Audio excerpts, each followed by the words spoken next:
దేవుడికి నిండు వందనాలండి. పాస్టర్ గారికి, పాస్టమ్ గారికి నిండు వందనాలు. సంఘం అంతటికి నిండు వందనాలండి. ఇక్కడికి నేను ఎలా వచ్చానంటే, బేబీని, కుమారిని వాళ్ళ అక్క చెల్లెల ద్వారా వచ్చానండి. నేను నాకు వచ్చేటప్పటికి ఒక అప్పు ఉందండి. అప్పు ఇచ్చిన వాళ్ళు ఎలాంటి అంటే లూసిఫర్ అంటే వాళ్ళు మాకు అప్పు ఇచ్చిన వాళ్ళు. ఆ అప్పు తీర్చమని ఎంత ఒత్తిడి చేసేవారంటే అంత ఒత్తిడి చేసేవారు. ఇప్పుడు బేబీ వాళ్ళ దగ్గర చీటీ వేసానండి. నేను చీటేసి 2 చీట్లు కట్టి ఆపేసాను. ఆపేసాక 50,000 రూపాయలు చీటీ ఇమ్మంటే ఎవరో కూడా ఇవ్వరండి. 2 చీట్లు కట్టి 50,000 రూపాయలు చీటీ ఇమ్మంటే ఎవరు ఇవ్వరు.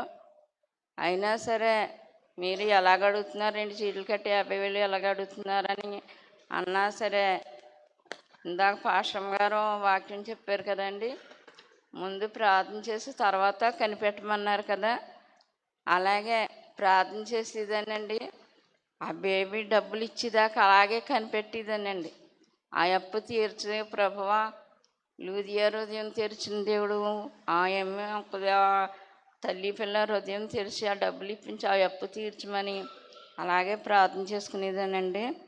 అలాగే ప్రభు ఆ బిడ్డలో ఉండి ఆ డబ్బులు 2 చీట్లు కట్టిన 50,000 రూపాయలు బేబీ ఇచ్చింది. ఆ దేవుడు ఆ అప్పును కొట్టివేశాడు. దేవుడికి నిండు వందనాలండి.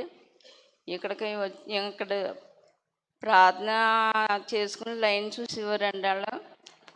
ఆ లైన్ చూసే రోజు నేను వెళ్తే లైన్ చూస్తున్నారు.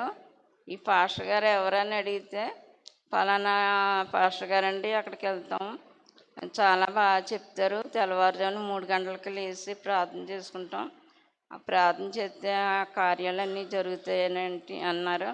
ఆవిడ కుమారి వచ్చి రండి ఇక్కడికి అని మన నెలకి కింది నెల తీసుకొచ్చిందండి. ఆ అప్పు ఇక్కడికి వచ్చాక ఆ అప్పు కొట్టేశాడు. దేవుడికి నిండు వందనాలు. పాస్టర్ గారికి, పాస్టమ్ గారికి, సభకి వందనాలండి.